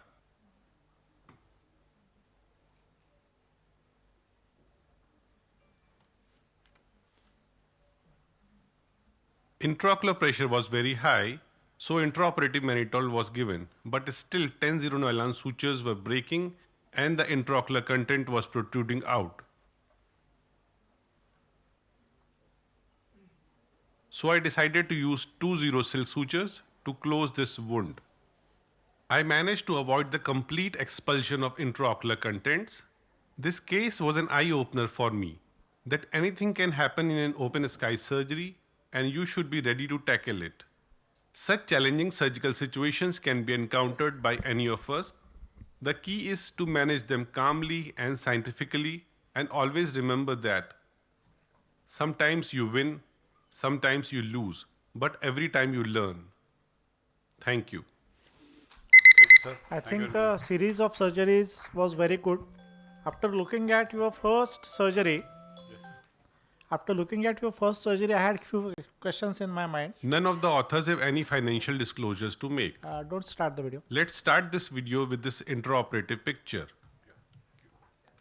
So after looking at that first surgery, I had a few questions in my mind, and probably those questions were viewed after looking at the last surgery. While looking at the first surgery, I thought when it is open sky surgery, how you could manage the intraocular pressure to avoid expulsive hemorrhage. But then afterwards, we saw that what happened. But in the first surgery, when there was no expulsive hemorrhage, how do you manage intraocular pressure? And you are so confident that you do all that open sky, but don't think about expulsive. So all the patient as a protocol, mannitol has been given all the cases preoperatively along with Diamox. But that last case was a repeat keratoplasty. Once surgery was done in the childhood, and it the second time surgery was done. So maybe that could be the reason for expulsive, because repeated surgeries are known for expulsive, and you have seen that the lens is already absorbed. So must be some trauma or something has happened in the childhood. So that could be the reason. And that was the first time I was seeing expulsive hemorrhage in my career. So I was not aware that what is happening. So it was just you were lucky you got that much time. Normally it doesn't give you this much time. The amount you were taken by that time, everything is out. Even for the first surgery, I was anticipating the same because you were handling the iris and pupil and everything. To think about it, as a postgraduate student, I was always told that you take pre-placed sutures on the graft, and keep it ready with 2 needles on the 2 sides, so that in emergency, immediately you can do it. Yes, sir. We used to go one step further ahead. Before removing the last portion of the patient's cornea, we would take 2 sutures, stay sutures, those sutures on the either side, 3 o'clock, 9 o'clock, something like that, across, and then take out the last part. Because that last part, if it is hinged, in such event, you can just keep pressure with your, it will be a much better pressure than what you were trying to do. Just putting the graft, how can you put a pressure? Expulsive hemorrhage is going to just throw away everything. So I've never seen in my career, and that Yeah, was but the these first were the time. 2 steps So which now I'm talking about it was not 40 total expulsive. This actually wasn't a full-fledged expulsive. Otherwise, it doesn't give you time within seconds before You you were can lucky put the that thing it was back, not total. everything would have been out. So now I take double precaution. Everything is ready, and all those things. I'm talking about my teaching in 1973. Even that time we were taught that you should take a In the pre-placed cataract sutures. also. In the cataract also. Yes. Even in ICC, we used to take pre-placed. I'd like to add one more thing. I don't think you want to happen these things in the next surgery. Of Yes, course definitely. These are not. all our eye openers. And So what we were taught, and late Dr. Daljit Singh also showed his surgeries. Yeah, just put the needle there. Put a needle there throughout. Thank you so much. Thank you. He was Dr. Bhupesh Singh. Thank you so much. Sir, One thing more. You are presenting. It need. You are just it need a lot of courage to show your things. Yeah. Then that will be because that's a people will try be to show learning the for best everyone. video of their surgery. That is Thank quite, you, sir. yeah. So this Thank is you so how you much. have to tackle the complications and how to learn after that. Thank you so much. Now the next presenter is Dr. Girik Kundu. And after Dr. Girik, the last presenter will be Dr. Avinav. Now is Dr. Girik. I have no financial interest.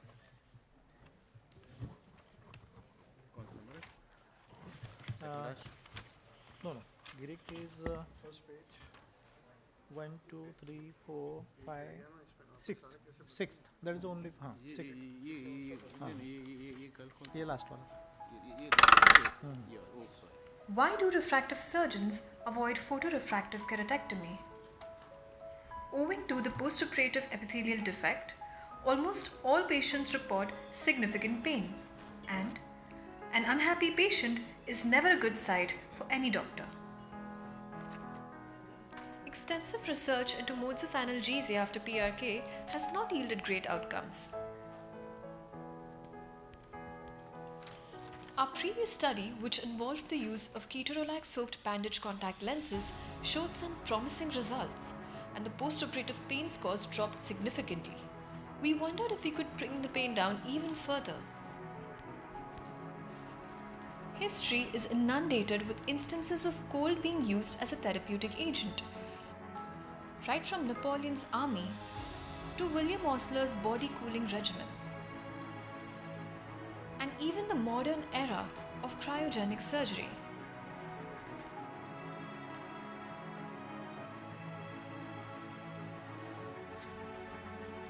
David Julius and Adam Paraputian's research on ion channels perceiving heat and cold recently garnered the Nobel Prize. This made us wonder if we could introduce this concept in ophthalmology. We recruited 203 normal eyes undergoing PRK for the correction of their refractive errors and 249 keratoconus eyes undergoing cross-linking. These were further divided into 4 groups based on the bandage contact lens used. BCLs were prepared with thorough aseptic precautions.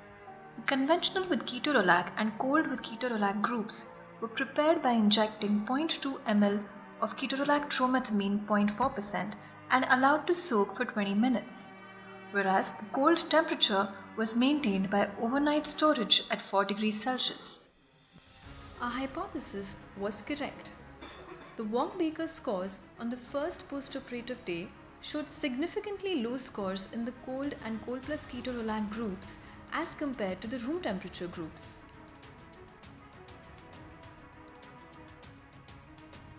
We wanted to assess the period of time for which the contact lens would continue to release the drug in therapeutic concentrations. We performed high-performance liquid chromatography on the bandage contact lenses. Ketorolac concentration was analyzed at various time points and depicted in a chromatogram.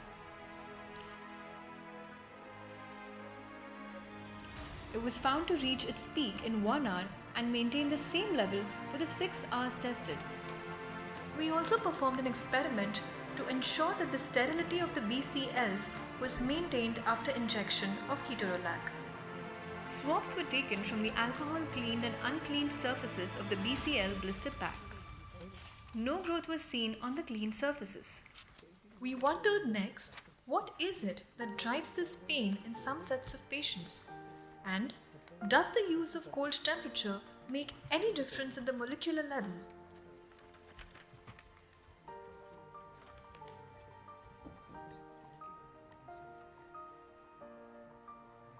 We chose to explore the potential role of the TRPM8 and the TRPV1 channels in the perception of cold temperature.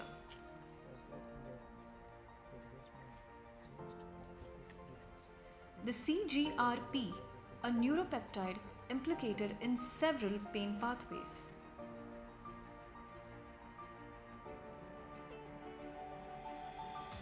The interleukin 6, perpetuating dysregulated synthesis of pain mediators among several other functions.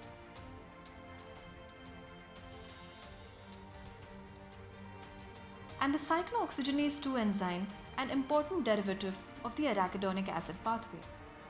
In order to understand if the cold temperature had any effect at the molecular level, the discarded BCLs were transported in phosphate buffered saline to the laboratory and then subjected to a series of experiments. This included the thermomixer to separate the cells from the BCLs, followed by microcentrifugation at 4 degrees Celsius, and then addition of reagent for extraction of RNA.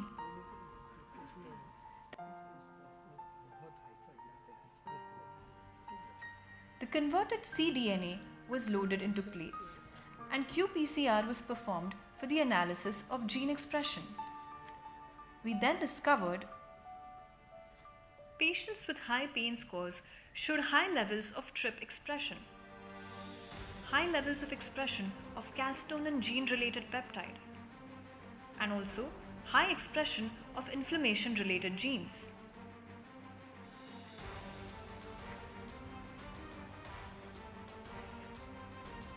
What exactly did our study add? It gave us a novel, inexpensive technique to control post-PRK pain. It helps us understand the differences in expression of key receptors and enzymes in the pain pathway. And it further opens up a wide array of possibilities for treating pain through action at the level of receptors. Cold as a therapeutic agent has been a savior for centuries.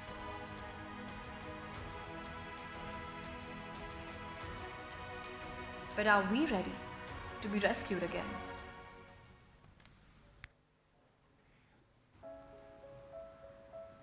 I have no final. I think very nice presentation, very nicely prepared video. Any comments? How long does this, cold temperature remain in the eye? Yeah, so the main aim is, no doubt the cold will not remain for a long period of time. The target is the immediate post-PRK or the post-surgery inflammatory insult. So what we did is, immediately after the surgery, we placed a cold bandage contact lens. And on post-operative day 1, we replaced that with again a cold bandage contact lens. Now my specific question. Yes, sir. How long do you think that cold temperature will remain in the eye when you put that cold? Not for too long. But what I'm trying to say my specific question, how long?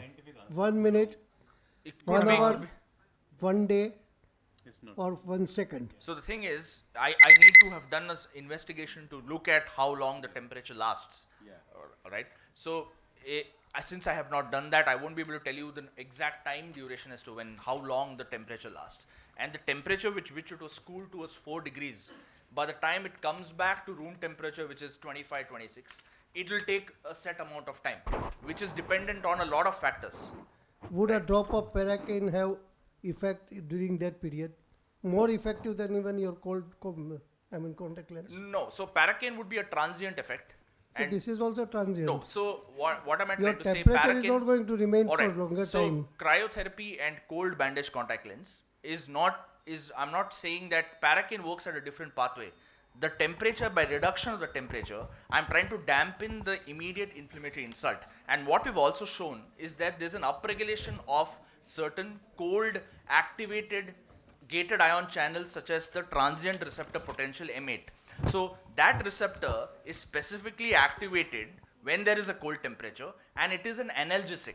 That is something which will not act when there is, say, a paracaine. Dr. Kundu, sorry to interrupt. Yes, sir. Just tell us precisely how long was the patient comfortable, say when you compared it with the BCL cold, how long actually did the patient benefit, how long did the effect last? So forget about how long the BCL remained cold, just tell us how long did the patient benefit? Did that effect last for 1 day, 2 days, longer than that? So I was coming to that, sir. So the first 3 days or 4 days until the BCL is removed is where they have maximum amount of pain. They are, however, continued on topical analgesics and oral analgesics required. Now the logic is cold dampens the initial response and increases the response to the conventional medication. Again, we all know that we are giving all that. Everybody knows So that. it Just tell us what is the additional benefit of this. Additional benefit. Without this, the patient comfortable level was what? And with so with cold bandage contact lens, it was statistically lower, which I showed in the video, than a patient who had a conventional. So it is For a day, for 2 days, or for the it lasted for the entire duration of the the post-operative period. And how do you like rule out the subjective tolerance? Correct. Of the So that is a limitation. Yeah. The Wong-Baker's faces pain Because scale is finally a subjective assessment, no doubt. In the scientific study, we need to have a parameter which can be measured precisely. Okay, so like what I'm seeing all 10, 12. Now we are going in habit of, I have seen this, we have done this, but not coming up the data with statistically analyzed. So PRK was done bilaterally. PRK was done bilaterally, yes. You could have used cold in one eye and not that in the other eye. Yes, no doubt. That could have eventually, taken away other variables. Thank you. Now we are eager to go for inauguration, and the last presenter, and the time constraint, it is the perfect time. We are going to finish the session. You are worried about the inauguration, or I am the committee member. I am committee member of inauguration. I have to look after the inauguration also. I know, we know, sir. I am in that committee, so they will say that I have haven't come. Serious. Okay. Now the last My presenter, presentation Abhinav. is short and sweet, so I think I'll finish early. No, you take your time. You take your time. We have given you sufficient time. Sure, sir. Hence, we have curtailed the previous discussion. Sure, sir. Sure. Take your time. And you should have more time because you are in last. Hello. Yeah. Hello. Main hall में ए में Hello. इसको कोई क्या So I don't have any financial interest in this presentation. So in the recent times, precision of cataract surgery is comparable to keratorefractive surgery due to its improved predictable outcomes. The position of the IOL is one of the important factor that contributes predictable refractive outcomes after cataract surgery. The capsulotomy plays a crucial role in maintaining a well-centered IOL, thus achieving a predictable effective lens position. It has been shown that decentered capsulotomy can lead to unpredictable refractive outcomes and also visual symptoms in patients opting for premium IOLs. Currently, capsulotomy can be achieved by 5 different methods apart from the manual capsular access, namely Zepto precision pulse capsulotomy system, Verus ophthalmic caliper, the capsulaser system, aperture continuous thermal capsulotomy, and femtosecond laser assisted capsulotomy. Among these, 2 technology-driven techniques which are commonly used include Zepto precision pulse capsulotomy and femtolaser assisted capsulotomy techniques. Zepto precision pulse capsulotomy consists of a flexible nitinol ring which is attached to a flexible silicone suction cup. The apparatus goes through a 2.4 mm or larger incision and makes a 5.2 mm diameter capsulotomy by using 0.4 millisecond of electric energy. Femtosecond laser assisted capsulotomy, on the other hand, is done while doing a femtosecond laser assisted cataract surgery, where apart from capsulotomy, the femtosecond laser also aids in fragmentation of the nucleus, creating entry incisions as well as keratotomy incisions to treat astigmatism.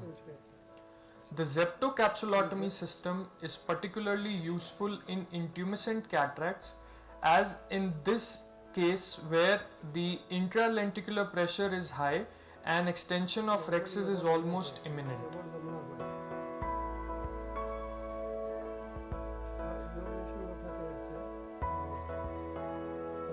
It's also useful in pediatric cataracts as they also have a very high tendency for the rexes to run out.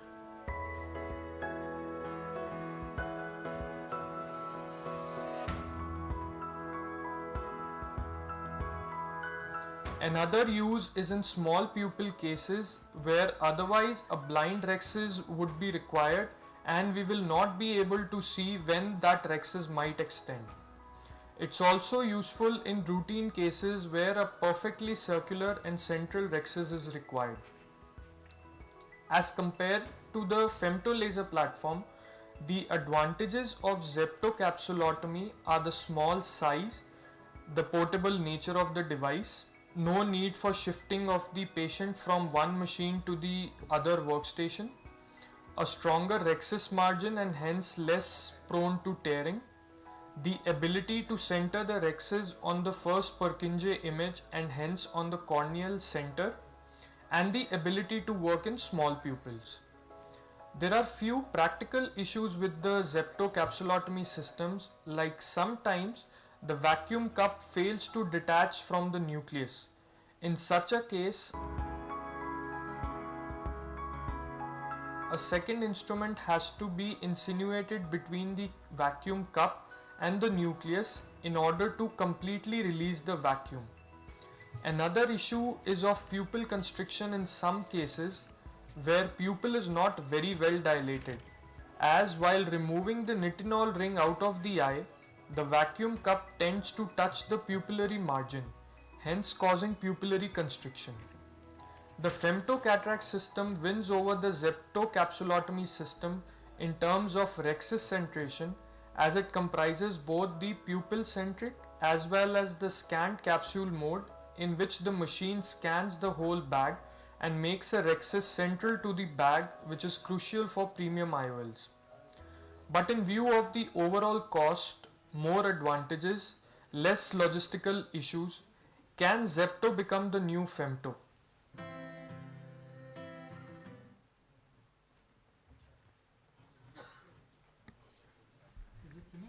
Yes, sir. Yes. I think it is wonderful presentation, Zepto and Femto. And in such cases, when there is a skill needed for routine CCC, which is otherwise impossible, I think this technique definitely would help. Comments from fellow colleagues? You said it is helpful in small pupil cases. Yes. But the small pupil case that you showed, you had already used iris hooks. So if you're going to use iris hooks, it doesn't matter, no, whether you're using this or not. True, sir, but it can be used without iris hooks as well. You can directly go in. Thank you. Yogesh sir, Bhargav sir, anything? So with this, do you feel that surgical skill of doing routine CCC would go? No, sir, that cannot be. First of all, it's a very expensive device, and secondly, nothing can surpass what a surgeon learns during his surgical tenure. That's true. And what we see in your video, to just apply this Japto, and you need skills. That's right. That's absolutely. Just to detach also you need skills. Yes, absolutely. Is the cost getting increased because of that, and how much? In terms of Zepto, Zepto. you're asking? Yeah. Yeah, the device itself, if I'm not wrong, it costs roughly around 11 lakhs. Okay. And every time you use, you have to use a fresh disposable suction cup. So that again costs some 12 to 15,000. So every time, just for doing capsular X's, you're spending 15,000 as a disposable cost for your cataract surgery. So that definitely increases the cost. Basically, what they call license fee, kind of thing. Instead That of the remains practically same whether it is Zepto or whether it is Femto. In right, both, it is almost about 15,000 rupees or so. Correct, but the But overall cost difference is initial huge. cost is the Yes. only factor. Baseline cost. Baseline Out of interest question, how much is the cost to the patient otherwise for the procedure? Whatever the cost, sir, you add another 15,000. Whatever in terms of Zepto, Femto, it's much more. Thank you so much for the wonderful presentation. I think the audience has definitely taken interest in these videos. It was very nice session. Thank you so much. We can have the group photo. Yeah. एक photo निकाल दीजिए हमारा. एक second.